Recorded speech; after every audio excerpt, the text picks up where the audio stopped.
Shock process बद्दल, प्लांट्सची जी shock process असते ती काय असते.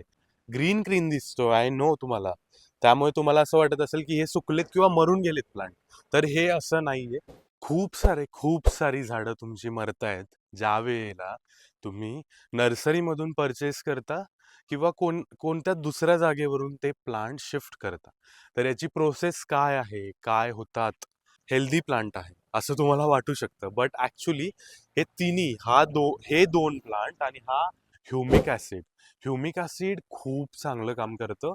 आणि दुसरी एकदम सोपी पद्धत, शेणखत. आणि सगळ्यात चांगलं म्हणजे सगळ्यात सेंद्रिय खत चांगलं म्हणजे गांडूळ खत. तर let's come back to the point. मी म्हटलं तसं सगळी पानं गळून जातील. आता मी तुम्हाला झाड थोडंसं हलवून दाखवतो. इकडे सुद्धा हा स्टंप आहे, हा बड जास्त प्रमाणात वाढू शकतात, बट त्याच्यामध्ये सुद्धा एक कॅच आहे. खूप सारी लोक पावसामध्ये झाडं लावतात. तर त्याच्यावरती एक आपण व्हिडिओ नक्की बनवूयात. तर का लावावीत किंवा का लावू नयेत ह्या गोष्टीवरती आपण पक्का शुअरली याच्यावरती आपण ब्लॉग करू. आणि पावसामध्ये एक हिंट देतो मी तुम्हाला, एक पॉइंट देतो, की पॉइंट.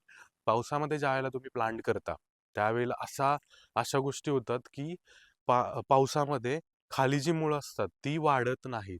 न वाढल्यामुळे झाड तुमचं ॲज इट इज सेम स्टेजला होतं.